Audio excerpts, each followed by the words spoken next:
अस्सलाम वालेकुम students, welcome back to my channel. Students, आज हम पिछले टॉपिक में हम मियोसिस के बारे में पढ़ चुके हैं।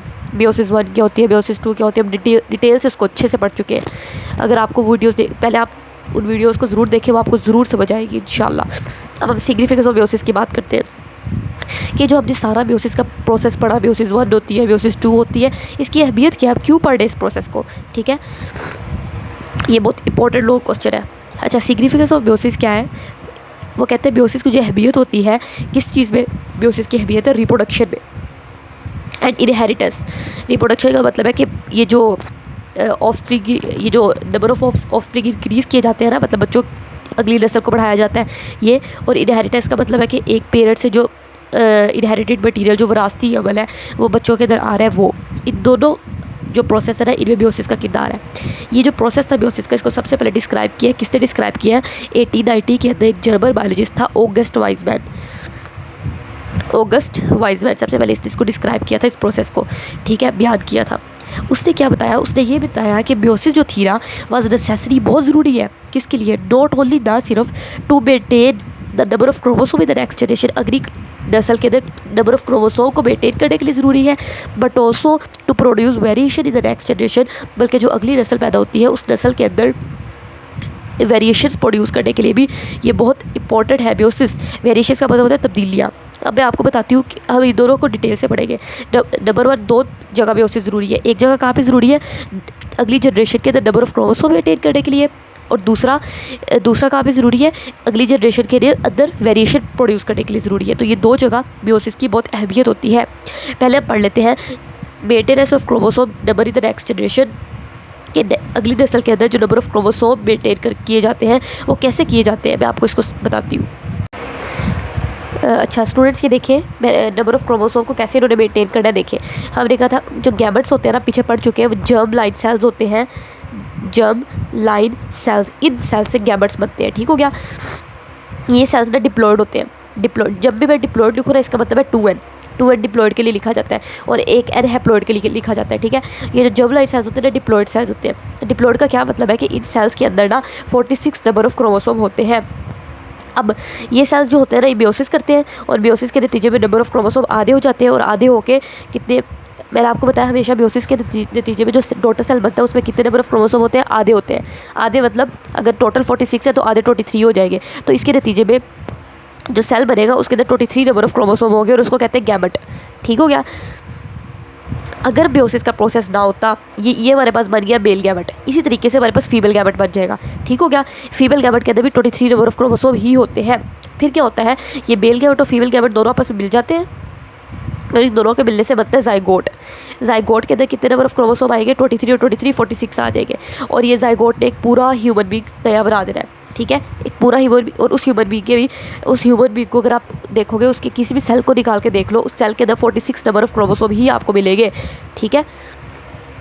अच्छा, अगर ऐसे होता कि मियोसिस का प्रोसेस ना होता और माइटोसिस ही होती, तो ये जो जर्म लाइन सेल्स थे, इनसे जो गैमेट्स बने थे, और गैमेट्स के अंदर भी 46 नंबर ऑफ क्रोमोसोम ही आ रहे थे, क्योंकि इनमें 46 है। क्योंकि जो माइटोसिस होती है उसके नतीजे में तो जितने पेरेंट्स के अंदर क्रोमोसोम होते हैं उतनी डॉटर के अंदर आते हैं। तो इधर 46 थे, तो अगर माइटोसिस होती तो माइटोसिस के नतीजे में यहाँ पे 46 क्रोमोसोम आ जाते, और इधर फीमेल के अंदर भी 46 होते, और जो 46 और 46 अगर मिल जाते तो ये कितने बन जाते? 92 नंबर ऑफ क्रोमोसोम बन जाते। तो जाइगोट के अंदर 92 क्रोमोसोम आ जाते। ठीक है। और इसी तरीके से ये जाइगोट, जब एक जाइगोट से पूरा बच्चा बन जाता, और इस बच्चे ने दोबारा जब गैमेट्स बना रहे थे, उस गैमेट्स के अंदर कितने क्रोमोसोम होते? 92। ठीक है। और उसके दूसरा गैमेट आता, उसके भी 92 होते। इन दोनों के मिलने से जाइगोट बनता, उसके अंदर तो 184 क्रोमोसोम हो जाते हैं। तो इस तरह तो क्रोमोसोम की तादाद डबल होती रहती अगर मियोसिस का प्रोसेस ना होता। तो इसलिए मियोसिस का प्रोसेस होना बहुत लाजमी है। क्यों? क्योंकि इससे नंबर ऑफ क्रोमोसोम मेंटेन रह रहे हैं अगली जनरेशन के अंदर। देखिए, मियोसिस हुई थी तो मियोसिस के नतीजे में नंबर ऑफ क्रोमोसोम आधे हो गए। ठीक है, इस गैमेट के अंदर भी आधे क्रोमोसोम है, इसके अंदर भी आधे क्रोमोसोम है, दोनों गैमेट्स आपस में मिले और नंबर ऑफ क्रोमोसोम हो गए पूरे 46। अब 46 हो गए, तो अब ये जो 46 यहाँ पे मेल और फीमेल गैमेट्स मिले, इनके मिलने से जाइगोट बना। जाइगोट के अंदर क्रोमोसोम पूरे हो गए 46। इस जाइगोट ने पूरा बच्चा बना दिया। अब इस पूरे बच्चे के अंदर 46 क्रोमोसोम है। फिर ये जो जब ये बड़ा हो जाएगा, अडल्ट हो जाएगा, जब ये अपने गैमेट बनाएगा, इसके जब गैमेट्स बनेंगे वो फिर मियोसिस के प्रोसेस से बनेंगे, और जब मियोसिस का प्रोसेस होगा तो दोबारा नंबर ऑफ क्रोमोसोम आधे हो जाएंगे। ठीक है, दोबारा 23 हो जाएगी। तो इस तरीके से 23 और 23 नंबर ऑफ क्रोमोसोम वाला दूसरे 23 नंबर ऑफ क्रोमोसोम वाले एग से मिलेगा, तो एक दोबारा 46 वाला जाइगोट बन जाएगा और फिर 46 वाला एक अडल्ट बन जाएगा। तो इस तरीके से नंबर ऑफ क्रोमोसोम हमेशा मेंटेन ही रह रहे हैं, अगली जनरेशन के अंदर हमेशा 46 या 46 नंबर ऑफ क्रोमोसोम ही रह रहे हैं, ठीक है। नंबर ऑफ क्रोमोसोम डबल नहीं हो रहे। अगर मेयोसिस का प्रोसेस ना होता तो अगली जनरेशन के अंदर नंबर ऑफ क्रोमोसोम तो डबल होते जाते हैं। सब आपने देख रहे हैं कि रिप्रोडक्शन है दो तरह की होती है, एक होती है सेक्शुअल रिप्रोडक्शन और एक होती है एसेक्सुअल। ये जो एसेक्सुअल रिप्रोडक्शन होती है ना, इस पे ए का मतलब होता है विदाउट, सेक्शुअल मतलब सेक्स, मतलब इसमें कोई दो सेक्स की ज़रूरत नहीं होती, एक ही सेक्स काफ़ी है। जिस तरह हाइड्रा में हमने पढ़ा था, एक पूरा हाइड्रा ने बर्ड बनाई थी और बर्ड से अपना नया हाइड्रा बना दिया था, तो वहाँ पे एक ही एनिमल से दूसरा एनिमल बन रहा था, ठीक है। और हमेशा याद रखना है कि एसेक्सुअल रिप्रोडक्शन में हमेशा माइटोसिस होती है, ठीक। और जो सेक्शुअल रिप्रोडक्शन होती है ना, सेक्स मतलब दो सेक्स चाहिए हो गए, मेल सेक्स फीमेल सेक्स, तो यहाँ पे दो सेक्स होते हैं।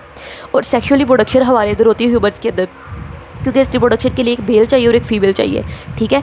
और ये जो सेक्शुअल रिप्रोडक्शन होती है इसमें प्रोसेस होता है मेयोसिस का, ठीक। माइटोसिस का प्रोसेस होता है एसेक्सुअल रिप्रोडक्शन में और सेक्शुअल रिप्रोडक्शन में मेयोसिस का प्रोसेस होता है। अभी देखिए, अब ये पढ़ते हैं, लिखा हुआ है, ये देखिए, meiosis is essential for sexual reproduction. Meiosis का प्रोसेस जो होता है ये बहुत ज़रूरी है सेक्शुअल रिप्रोडक्शन के लिए। मैं आपको पहले बता चुकी हूँ सेक्शुअल रिप्रोडक्शन में क्या होता है, मेयोसिस का प्रोसेस होता है, ठीक हो गया। अच्छा, हम मुख्तलिफ एनिमल्स के अंदर पढ़ेंगे, लाइक ह्यूमन्स के अंदर पढ़ेंगे, फजाई के अंदर पढ़ेंगे, प्रोटोजोआ के अंदर पढ़ेंगे, प्लांट्स के अंदर पढ़ेंगे। सबसे पहले ह्यूमन्स की बात करते हैं। ह्यूमन्स के अंदर क्या होता है, मैं आपको पहले बता चुकी हूँ। ये देखिए, एक हमारे पास गैमेट मदर सेल्स होता है। अच्छा, ये देखिए, इसमें क्या होता है कि ह्यूमन्स के अंदर ना हमारे पास एक सेल होता है, उसको कहते हैं जर्म लाइन सेल कहते हैं, उसको जर्म लाइन सेल कहते हैं, या उस सेल का दूसरा नाम होता है gamete mother cell. Mother cell इसलिए कहते हैं क्योंकि यही सेल आगे जाके डॉटर सेल बना रहा है और गैमेट बनाता है, तो इसलिए इसको कहते हैं गैमेट। और ये मदर सेल है, क्यों मदर कह रहे हैं, क्योंकि इससे आगे डॉटर सेल बना रहे हैं, ठीक है। और याद रख रहे हैं ये हमेशा डिप्लॉयड होता है, डिप्लॉयड का मतलब है 2n, ठीक है। और आपने याद रखना है कि हमेशा जो होती है ना मेयोसिस, वो डिप्लॉयड सेल्स के अंदर होती है, ये बात पढ़ चुके हैं। क्योंकि मेयोसिस में क्या होता है, नंबर ऑफ क्रोमोसोम आधे हो रहे हैं, नंबर ऑफ क्रोमोसोम आधे हो रहे हैं, तो ये हमेशा डिप्लॉयड सेल के अंदर होती है। अच्छा, माइटोसिस जो होती है वो डिप्लॉयड में भी हो सकती है, हैप्लॉयड में भी हो सकती है, लेकिन जो मेयोसिस का प्रोसेस होता है, मेयोसिस वो सिर्फ और सिर्फ डिप्लॉयड सेल के अंदर होता है। और मेयोसिस के प्रोसेस के नतीजे में ना, ये देखिए, मैंने आपके लिए आसानी के लिए यहाँ पे लिख भी दिया अलग से, ये देखिए यहाँ पे मेयोसिस का जो प्रोसेस होता है ना, ये सिर्फ डिप्लॉयड सेल्स के अंदर होता है बस। और इसके मेयोसिस होएगी तो मेयोसिस में डिप्लॉयड सेल से हैप्लॉयड सेल बनता है, हम अभी पढ़ के आए हैं। माइटोसिस का प्रोसेस जो होता है ना, दोनों सेल भी हो सकते हैं, डिप्लॉयड में भी हो सकता है, हैप्लॉयड में भी हो सकता है। आप जानते हैं ना डिप्लॉयड सेल क्या होता है, डिप्लॉयड सेल वो सेल होता है, डिप्लॉयड मतलब डाई मीन्स 2 मतलब डबल। इसमें कितने नंबर ऑफ क्रोमोसोम होते हैं, डबल नंबर ऑफ क्रोमोसोम होते हैं। और हैप्लॉयड, एच से हैप्लॉयड, हैच से हाफ, हैप्लॉयड के अंदर हाफ नंबर ऑफ क्रोमोसोम होते हैं। किससे हाफ होते हैं, डिप्लॉयड सेल से हाफ होते हैं। यानी कि अगर एक सेल है, ये डिप्लॉयड सेल है, तो इस सेल के अंदर हमारे पास कितने नंबर ऑफ क्रोमोसोम हो गए, 46 नंबर ऑफ क्रोमोसोम है। और जो हैप्लॉयड सेल होता है उसके अंदर आधे हो गए, इससे आधे कितने बनेंगे, 23, तो उसके अंदर 23 क्रोमोसोम हो गए। तो ये डिप्लॉयड और हैप्लॉयड सेल में फ़र्क होता है। अच्छा, माइटोसिस का प्रोसेस जो होता है ना, ये डिप्लॉयड सेल में भी हो सकता है, हैप्लॉयड सेल में भी हो सकता है। और माइटोसिस के प्रोसेस की अच्छी बात यह है कि अगर डिप्लॉयड सेल के अंदर माइटोसिस होगी तो डिप्लॉयड सेल में रहेगा। और अगर हैप्लॉयड सेल के अंदर माइटोसिस का प्रोसेस होता है तो हैप्लॉयड सेल भी हैप्लॉयड सेल के अंदर ही कन्वर्ट होता है। मतलब हैप्लॉयड सेल से जो आगे सेल बनेगा वो भी हैप्लॉयड ही होगा, और डिप्लॉयड सेल से जो आगे सेल बनेगा वो भी डिप्लॉयड ही होगा, ठीक है। लेकिन मेयोसिस के अंदर ऐसा नहीं होता। मेयोसिस में डिप्लॉयड सेल के अंदर ही सिर्फ मेयोसिस होती है, और जब भी होती है तो डिप्लॉयड से आपको हैप्लॉयड सेल मिलेगा। ये बस ये आपने थोड़ी सी बातें याद रखनी है, ये बातें आप याद रखेंगे, आपका अगला पैराग्राफ खुद ब खुद याद हो जाएगा। देखिए, मैंने अभी आपको बताया कि प्लांट सेल के अंदर क्या होता है, एक सेल होता है, उसको कहते हैं गैमेट, क्योंकि वो गैमेट बना रहा है। मदर सेल, क्योंकि ये मदर सेल है, क्योंकि इसने आगे नए सेल बना रहे हैं, तो इसलिए इसको मदर सेल कहते हैं। और ये सेल हमेशा डिप्लॉयड होता है। डिप्लॉयड का मतलब होता है इसमें डबल नंबर ऑफ क्रोमोसोम है, 2n नहीं है, ठीक है। अब इस सेल के अंदर होगी मेयोसिस। ये हमने पढ़े कि गैमेट्स कैसे बनते हैं इंसान के अंदर, ठीक है। जिस तरह के मेल जो होता है वो मेल गैमेट्स बनाता है, फीमेल जो होती है फीमेल गैमेट बनाती है, वो कैसे बनाते हैं। अच्छा, हमारे अंदर क्या था, मतलब अगर मैं फीमेल हूँ तो मेरे अंदर या मेल कोई है, या उस मेल के अंदर गैमेट मदर सेल पड़े हुए थे, वो सेल डिप्लॉयड थे, ठीक है। उन सेल ने क्या किया, मेयोसिस की, मेयोसिस 1 की, मेयोसिस 2 की, उसके नतीजे में हमारे पास बनेगा गैमेट, मैंने आपको बताया था गैमेट मदर सेल इसलिए इसको कह रहे हैं क्योंकि गैमेट बना रहे हैं, गैमेट्स बन गए। अब जब भी मेयोसिस होती है, पढ़ के है, मेयोसिस के नतीजे में डिप्लॉइड सेल हमेशा हैप्लॉइड सेल में कन्वर्ट हो जाता है, ठीक है। तो ये जो गैमेट्स बनेगी ये हैप्लॉइड हो गए। हैप्लॉइड का मतलब है कि इनमें 23 क्रोमोसोम हो गए, अगर इसमें 46 थे तो इसमें इससे आधे 23 हो गए, ठीक। अब क्या हुआ, हमने सेक्सुअली प्रोडक्शन होती है ह्यूमन बींग्स के अंदर, तो दो सेक्स चाहिए, एक मेल और एक फीमेल। तो एक मेल सेक्स का गैमेट होगा और एक फीमेल सेक्स का गैमेट होगा। ये भी हैप्लॉइड होगा, ये भी हैप्लॉइड होगा। गैमेट्स हमेशा हैप्लॉइड होते हैं, याद रखना है। गैमेट्स हमेशा ज़िंदगी में कभी पढ़ो, हमेशा हैप्लॉइड होते हैं। मतलब हैप्लॉइड का मतलब है इनमें 23 क्रोमोसोम होते हैं। पूरी बॉडी के अंदर सिर्फ यही सेल्स है जिनमें 23 क्रोमोसोम है, बाकी पूरे बॉडी के जितने बड़ी सेल्स निकाल के देख लो, हर एक में 46 क्रोमोसोम हो गए, ठीक है। अब क्या हुआ, मेल और फीमेल गैमेट्स आपस में मिलेंगे, फ्यूजन होगी इनकी, और इनके नतीजे में ज़ाइगोट बनता है। अब ये एन और ये एन दोनों आपस में मिल जाएंगे तो 2n बन जाएगा, ठीक है। मतलब 23 क्रोमोसोम आपस में मिलेंगे तो ज़ाइगोट के अंदर 46 क्रोमोसोम है, ठीक। अब ये जो ज़ाइगोट है ना, कि अब हम एक पूरा ह्यूमन बींग है, और हम जो पूरा ह्यूमन बींग होते हैं ना, हम ज़ाइगोट से बनते हैं। ये जो ज़ाइगोट होती है ना, इसके अंदर प्रोसेस ऑफ माइटोसिस होगा। माइटोसिस में आपने पढ़ा था कि जितने नंबर ऑफ क्रोमोसोम होते हैं उतने ही रहते हैं, तो और ज़ाइगोट डिप्लॉइड होता है, तो माइटोसिस के नतीजे में डिप्लॉइड से डिप्लॉइड ही बनेगा। ये देखें, ये डिप्लॉइड है तो इसके नतीजे में डिप्लॉइड बन रहा है, ठीक। तो माइटोसिस का प्रोसेस हुआ, माइटोसिस के नतीजे में ज़ाइगोट से एक पूरा नया ह्यूमन बींग बन गया, नया इंसान बन गया, और उस इंसान के अंदर भी उतने ही नंबर ऑफ क्रोमोसोम थे जितने ज़ाइगोट के अंदर थे। ज़ाइगोट के सेल के अंदर 46 क्रोमोसोम थे, तो हम जो नया इंसान बने हैं, हमारे हर सेल के अंदर भी 46 क्रोमोसोम ही होंगे। ये हमारे पास प्रोसेस होता है सेक्सुअल रिप्रोडक्शन का, जो ह्यूमन बींग के अंदर होता है। अब हम इसको टेक्स्ट बुक से पढ़ लेते हैं। अच्छा, ये देखिए क्या लिखा हुआ है, इन ह्यूमन्स के अंदर क्या होता है, मैंने अभी आपको बताया कि एक गैमेट मदर सेल होता है जिसको जर्म लाइन सेल भी कहते हैं, और वो सेल डिप्लॉइड होता है, ठीक। वो क्या करता है, वो सेल मेयोसिस करता है, और मेयोसिस के नतीजे में वो सेल गैमेट्स बनाता है, और गैमेट्स हमेशा हैप्लॉइड होते हैं, ठीक। अब फिर क्या होता है, दो गैमेट्स आते हैं, एक मेल गैमेट और एक फीमेल गैमेट, ये दोनों आपस में मिल जाते हैं और मिल के क्या बनाते हैं, ज़ाइगोट बनाते हैं। चूँकि 23 क्रोमोसोम मेल गैमेट से आएंगे, 23 क्रोमोसोम फीमेल गैमेट से आएंगे, तो जो ज़ाइगोट बनेगा वो डिप्लॉइड होगा। क्यों? क्योंकि उसके अंदर 46 क्रोमोसोम है, ठीक। अब ये जो ज़ाइगोट है ना, हमने पीछे पढ़ के आया है, ज़ाइगोट के अंदर क्या होगा, माइटोसिस होगी, ठीक। ये हमने माइटोसिस वाले टॉपिक में भी पढ़ा था कि ज़ाइगोट माइटोसिस करता है, और माइटोसिस करके एक पूरा नया इंसान बना देता है। उस इंसान के जितने भी सेल्स हो गए, उन सेल्स के अंदर उतने ही नंबर ऑफ क्रोमोसोम हो गए जितने ज़ाइगोट के अंदर होते हैं। क्यों? क्योंकि माइटोसिस के नतीजे में तो जितने नंबर ऑफ क्रोमोसोम पहले होते हैं, जो नया सेल बनता है उसमें भी उतने ही क्रोमोसोम आते हैं। तो ज़ाइगोट ने क्या किया, माइटोसिस की, बार बार रिपीटेड माइटोसिस, बार बार माइटोसिस कर करके develop into a new diploid, और एक नया ह्यूमन बींग बना दिया। वो जो ह्यूमन बींग बनेगा वो कैसा बनेगा, डिप्लॉइड बनेगा। क्यों? क्योंकि माइटोसिस हुई है। माइटोसिस के नतीजे में तो जो जैसा होता है वैसा ही रहता है। डिप्लॉइड है तो डिप्लॉइड ही रहेगा, हैप्लॉइड है तो हैप्लॉइड ही रहेगा। तो ये देखें, ज़ाइगोट के अंदर माइटोसिस हुई, और ज़ाइगोट खुद डिप्लॉइड था, तो इसने माइटोसिस करके जो नया इंसान बनाया वो भी डिप्लॉइड ही बनाया, ठीक हो गया। ये हमारे पास ह्यूमन बींग के अंदर हो गया। अब बात करते हैं फंजाई के अंदर और प्रोटोजोआ के अंदर। याद रखना है, ये जो फंजाई होते हैं ना, ये भी हैप्लॉइड होते हैं। हैप्लॉइड का मतलब है इनके सेल के अंदर भी आधे क्रोमोसोम हो गए, और जो प्रोटोजोआ होते हैं ये भी हैप्लॉइड होते हैं, ठीक। अच्छा, इन्होंने क्या करना है, अब देखो हैप्लॉइड है, इन्होंने जब अपने गैमेट्स बना रहे हैं, फंजाई और प्रोटोजोआ ना, ऐसे एनिमल्स होते हैं, ऐसे ऑर्गेनिजम्स होते हैं जो एनिमल्स की तरह होते हैं, लेकिन एनिमल्स जैसे बिल्कुल नहीं है, ठीक है। ये एनिमल्स की तरह है, कुछ इनकी खसूसियात एनिमल्स से मिलती है, लेकिन ये एनिमल्स की तरह बिल्कुल नहीं है, ठीक है। अच्छा, आपने पढ़ा है स्टार्ट में 5 kingdom classification system, kingdom Protista, Monera, Fungi, Plantae, एरेबिलिया। तो इसमें जो किंगडम दूसरा वाला किंगडम है ना, किंगडम प्रोटिस्टा, उसमें प्रोटोजोआ आते थे, शायद आपको याद हो अगर आपने चैप्टर 2 अच्छे से पढ़ा हो। अच्छा, इसमें वो कहते हैं कि हम फंजाई और प्रोटोजोआ की बात करते हैं। ये जो फंजाई और प्रोटोजोआ होते हैं ना, ये पहले हैप्लॉइड होते हैं। इंसानों के अंदर तो ये था ना, जो पहले सेल थे वो डिप्लॉइड थे, तो डिप्लॉइड सेल ने मेयोसिस कर लिया, मेयोसिस के नतीजे में जो गैमेट्स बने वो हैप्लॉइड हो गए। लेकिन यहाँ पे ये तो सेल पहले ही हैप्लॉइड है, तो इन्होंने क्या हैप्लॉइड, तो जो हैप्लॉइड सेल है इन्होंने क्या ही मेयोसिस कर दी है, मेयोसिस नहीं कर सकते। मेयोसिस तो हैप्लॉइड सेल के अंदर होती नहीं है, मेयोसिस तो होती डिप्लॉइड सेल के अंदर है। तो इन्होंने क्या करना है, माइटोसिस करनी है, ठीक है। ये जो हैप्लॉइड फंजाई होगा, हैप्लॉइड प्रोटोजोआ होगा, इसने माइटोसिस की, और माइटोसिस करके जो गैमेट्स बनाए वो गैमेट्स भी हैप्लॉइड ही थे, क्योंकि माइटोसिस के नतीजे में तो जो चीज़ जैसी होती है वैसी रहती है, ठीक है। अच्छा, ये देखिए, मैंने हैप्लॉइड फंजाई और प्रोटोजोआ ने क्या किया, हैप्लॉइड गैमेट्स बनाए। कैसे बनाए? Through the process of mitosis, mitosis के जरिए से, क्योंकि माइटोसिस ही वो प्रोसेस है जिसमें हैप्लॉइड से हैप्लॉइड बनेगा। मेयोसिस में तो ऐसा नहीं होता, मेयोसिस में तो डिप्लॉइड से हैप्लॉइड बनता है, ठीक हो गया। अब प्लांट्स की बात करते हैं। प्लांट्स का थोड़ा सा समझने वाला लाइफ साइकिल है।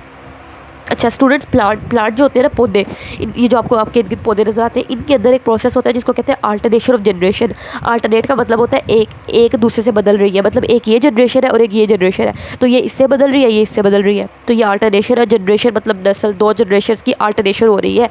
अच्छा प्लांट्स के अंदर आपने याद रखना है दो जनरेशन होती है, एक होती है गैमेटोफाइट जनरेशन और एक होती है स्पोरोफाइट जनरेशन। ठीक, ये जो गैमेटोफाइट जनरेशन होती है ना, ये होती है हैप्लॉइड, और जो स्पोरोफाइट जनरेशन होती है ना, ये होती है डिप्लॉइड। हमेशा देखो आप इस तरह याद कर लो, ABC में G और H इकट्ठे आते हैं ना, GHIJKLM, तो G और H इकट्ठे आ रहे हैं, तो जो गैमेटोफाइट जनरेशन है वो H से हैप्लॉइड है। ठीक है, और जो बाकी जो बची स्पोरोफाइट वो डिप्लॉइड होएगी। तो इस तरह आप याद कर सकते हो, जो गैमेटोफाइट जनरेशन है वो क्या है, GH।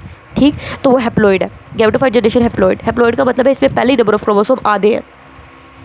अगर पहले नंबर ऑफ क्रोमोसोम आधे हैं तो वो कभी मियोसिस नहीं कर सकता, क्योंकि मियोसिस में तो नंबर ऑफ क्रोमोसोम आधे हो रहे हैं, मतलब डबल से आधे हो रहे हैं, तो इसमें तो पहले ही आधे हैं और क्या आधे होंगे। ठीक है, तो गैमेटोफाइट के अंदर याद रखना हमेशा, हैप्लॉइड जो पहले ही हैप्लॉइड है उसके अंदर मियोसिस नहीं हो सकती, उसके अंदर सिर्फ माइटोसिस ही हो सकती है। मैं आपको पहले बता चुकी हूँ कि माइटोसिस का प्रोसेस जो होता है वो दोनों में हो जाता है, हैप्लॉइड में भी डिप्लॉइड में भी, लेकिन मियोसिस का प्रोसेस जो होता है वो सिर्फ और सिर्फ डिप्लॉइड में होता है। ये बात आप अच्छे से याद कर लें, ये कभी नहीं भूलनी, ये याद रखेंगे तो ये पूरा पैराग्राफ याद रहेगा। अच्छा इसमें क्या है, इसमें वो कह रहा है कि देखो गैमेटोफाइट जनरेशन जो होती है ना, ये होती है हैप्लॉइड। हैप्लॉइड मतलब सिंगल एन। ठीक, अब इस जनरेशन ने क्या करना है, नाम से पता लग रहा है गैमेटो मतलब गैमेट्स, फाइट मतलब बनाती है, ये जनरेशन गैमेट्स बनाती है। ये देखो गैमेट्स बना रही। अब मैंने आपको बताया था गैमेट्स हमेशा हैप्लॉइड होते हैं, ये देखिए गैमेट्स हैप्लॉइड है, तो ये हैप्लॉइड से हैप्लॉइड बनाने के लिए हम क्या करें, मियोसिस तो हो नहीं सकती, माइटोसिस हो सकती है, तो माइटोसिस करवा दो, क्योंकि माइटोसिस के नतीजे में जो जैसा होता है वैसा ही रहता है। ठीक, तो माइटोसिस करवा दी, माइटोसिस के नतीजे में क्या होता है, हैप्लॉइड से हैप्लॉइड ही रहता है। ठीक, गैमेटोफाइट जनरेशन ने माइटोसिस की, और माइटोसिस के नतीजे में दो गैमेट्स बना दिए, ये भी हैप्लॉइड गैमेट, ये भी हैप्लॉइड गैमेट। अब ये दोनों गैमेट्स हमेशा आपस में मिलते हैं, ये मेल गैमेट हो गए, फीमेल गैमेट हो गए, दोनों आपस मिल जाएंगे और मिल के जाइगोट बनता है हमेशा। और जो जाइगोट होगा इसमें भी ये 23 क्रोमोसोम थे, इसमें भी 23 क्रोमोसोम थे, 23 46, तो जो जाइगोट बनेगा वो 46 नंबर ऑफ क्रोमोसोम वाला डिप्लॉइड होगा। ठीक, अभी जो जाइगोट डिप्लॉइड बना ना, इसने बनाना है स्पोरोफाइट, और स्पोरोफाइट जनरेशन में आपको पहले बता चुकी हूँ डिप्लॉइड होती है। तो अगर एक जाइगोट जो पहले खुद से डिप्लॉइड है उसने डिप्लॉइड ही बनाना है, तो डिप्लॉइड से डिप्लॉइड बनाने के लिए भी क्या करना चाहिए, माइटोसिस। क्योंकि मैंने आपको पढ़ा माइटोसिस ही पहले पढ़ा चुकी हूँ, माइटोसिस ही वो प्रोसेस होता है जिसमें डिप्लॉइड से डिप्लॉइड बनता है, हैप्लॉइड से हैप्लॉइड बनता है। ठीक, मियोसिस में नहीं ऐसा होता, मियोसिस में क्या होता है, डिप्लॉइड से हैप्लॉइड। ठीक, मियोसिस में डिप्लॉइड मतलब डबल और हैप्लॉइड मतलब हाफ, डबल से हाफ होता है मियोसिस के अंदर। ठीक, अच्छा अब देखिए जाइगोट क्या था, डिप्लॉइड था, स्पोरोफाइट भी डिप्लॉइड था, तो डिप्लॉइड से डिप्लॉइड बनाने के लिए हमने माइटोसिस का प्रोसेस करवा दिया, स्पोरोफाइट बन गई। जाइगोट ने क्या किया, माइटोसिस की, स्पोरोफाइट बना दिया। अब स्पोरोफाइट डिप्लॉइड है, स्पोरोफाइट में बना रहे हैं स्पोर्स, स्पोर नाम से पता लग रहा है, स्पोरो मतलब स्पोर, फाइट मतलब बनाने वाली, इससे स्पोर बना रहे हैं। और जो स्पोर्स होते हैं ना वो याद रखते हैं वो हमेशा हैप्लॉइड होते हैं। ठीक, गैमेट्स भी हैप्लॉइड होते हैं, स्पोर्स भी हैप्लॉइड होते हैं। अब स्पोरोफाइट जनरेशन जो कि डिप्लॉइड थी उसने हैप्लॉइड बनाना है, तो डिप्लॉइड से हैप्लॉइड में जाने के लिए क्या करना है आपने, मियोसिस। डिप्लॉइड मतलब डबल, हैप्लॉइड मतलब हाफ, मतलब अब डबल से हाफ करने के लिए हमेशा मियोसिस होती है, तो आपने मियोसिस करवा देनी है। तो स्पोरोफाइट जनरेशन ने क्या किया, जो डिप्लॉइड स्पोरोफाइट जनरेशन थी उसने मियोसिस की, और मियोसिस के नतीजे में क्या बना दिए, हैप्लॉइड स्पोर बना दिए। अभी जो स्पोर्स होते हैं ना ये हैप्लॉइड है, इन स्पोर्स ने गैमेटोफाइट जनरेशन दोबारा बना दी है। अब गैमेटोफाइट जनरेशन भी हैप्लॉइड होती है, तो हैप्लॉइड से हैप्लॉइड बनाने के लिए क्या होता है, सेम को सेम में कन्वर्ट करना है, तो माइटोसिस होगी, तो माइटोसिस हो जाएगी। ठीक, आपने एक बात याद रखनी है, अगर सेम चीज़ लेके आ रही है मतलब डिप्लॉइड से डिप्लॉइड, तो उसके लिए क्या है, डिप्लॉइड से डिप्लॉइड के लिए क्या होती है, माइटोसिस। ठीक, इसी तरीके से हैप्लॉइड से हैप्लॉइड भी बना रहा है तब भी माइटोसिस ही है। क्यों, क्योंकि सेम के लिए तो हमेशा माइटोसिस है, लेकिन अगर आप डिप्लॉइड सेल से हैप्लॉइड सेल बनाना चाह रहे हो, ठीक, डिप्लॉइड मतलब उसमें डबल नंबर ऑफ क्रोमोसोम थे 46, और हैप्लॉइड मतलब आधे 23 क्रोमोसोम है, तो इसको करने के लिए आपको नंबर ऑफ क्रोमोसोम आधे हो गए, तो डिप्लॉइड से हैप्लॉइड के लिए मियोसिस। ठीक, ये बात आपने हमेशा याद रखनी है, ये याद रखेंगे तो ये पूरा याद रहेगा आपको। दोबारा एक बार बता दूं, डिप्लॉइड गैमेटोफाइट जनरेशन थी, उसने क्या किया, सॉरी हैप्लॉइड गैमेटोफाइट जनरेशन थी, उसने माइटोसिस की और हैप्लॉइड गैमेट्स बना दिए। हैप्लॉइड मेल और फीमेल गैमेट्स आपस में फ्यूज़ किए, और फ्यूज़ करके उन्होंने क्या किया, डिप्लॉइड जाइगोट बना दिया।